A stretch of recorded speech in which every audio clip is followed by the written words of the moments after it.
Hello, I'm back for a weekly reading update, though this time I'll be talking about interesting books I've read in the past kind of like almost 2 weeks just because of the weird skewed schedule with all the stress in my life, and more has been added this week, so that's fun. We're just gonna have a real chill, low energy video. I'm gonna just talk about some great books that will hopefully get me really excited to share them with you. So the first book I'm going to talk about is The Strange Case of the Alchemist's Daughter. It's by Theodora Goss, and I loved it. It has monster girls, and I'm glad that this is a new category of my reading. There's a lot more books that are being added to my reading list that have starring monster girls, which is super awesome. So this book has adventure and monsters and girls and mystery, and it's really fun. The characters are actually based on figures from sci-fi and horror classics. It's a very loving homage to a lot of stories that are like Frankenstein and Jekyll and Hyde, etc., etc.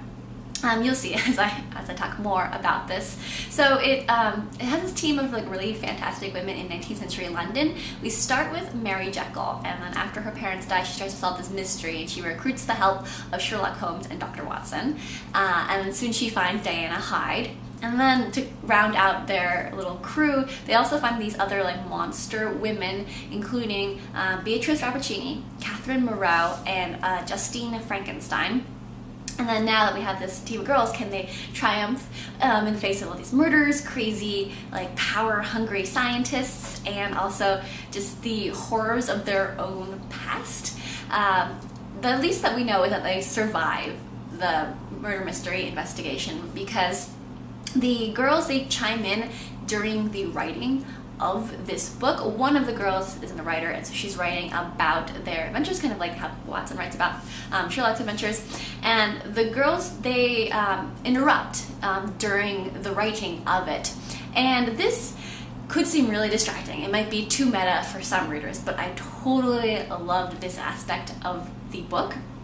I think that it adds a lot to the story. It adds character and depth and freshness. I think especially when you are using characters that are already a beloved part of literature, and you're trying to reinvent and breathe, more life, new life into these, it's cool that you kind of play with this mode of storytelling and do it in a less traditional way. I just really liked it, and the story interruptions are often really humorous, even snarky, and I thought they were actually kind of some of the best parts of the book. Just because I'm a little overrated about won't they survive this murder, blah blah blah. So I thought that was really cool. Other things, I think I'll end with that. What's really great about the book is definitely the characters. They're each unique women, and together they're so much stronger, which is just wonderful. So it's a book of women protecting women. If you heard that sound behind the camera, was my bunny having a little mishap in the hay nest. Anyway, what I was gonna say, they're stronger together. There's female friendship. There's unique characters. I totally identify with Mary Jekyll. She's so sensible. I love it, and I think that others can find relatability in the other really unique, strong women in this book.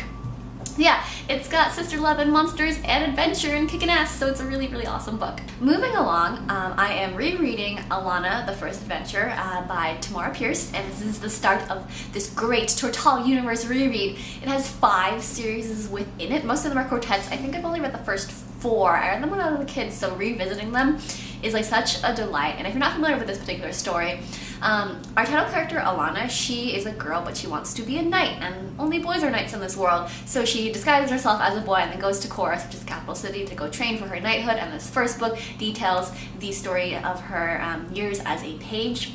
And so a great series. The book has adventure and intrigue, and it has swords and sorcery. It has good old-fashioned good versus evil fighting, and it's just a delight so far. I think on reread, what really struck me and kind of surprised me was how stubbornly naive Alanna is. I think I didn't notice it when I was a kid, or I just don't remember noticing that part. So it was very interesting to revisit the character and kind of compare it to my memory of Alana. But overall, a total delight to reread, and I'm really looking forward to reading all of the books in the Total universe. Additionally, I recently read The Legend of Wonder Woman by Renee DeLiz, which is a volume about the origin story of Wonder Woman. And it is a really quick, enjoyable read and has really accessible art style used in it. Overall, just a really solid story. Nothing surprising about it. The most surprising thing might be Etta's totally delightful outfits. Like, Etta Candy is an amazing character in this volume and my favorite part of this whole book.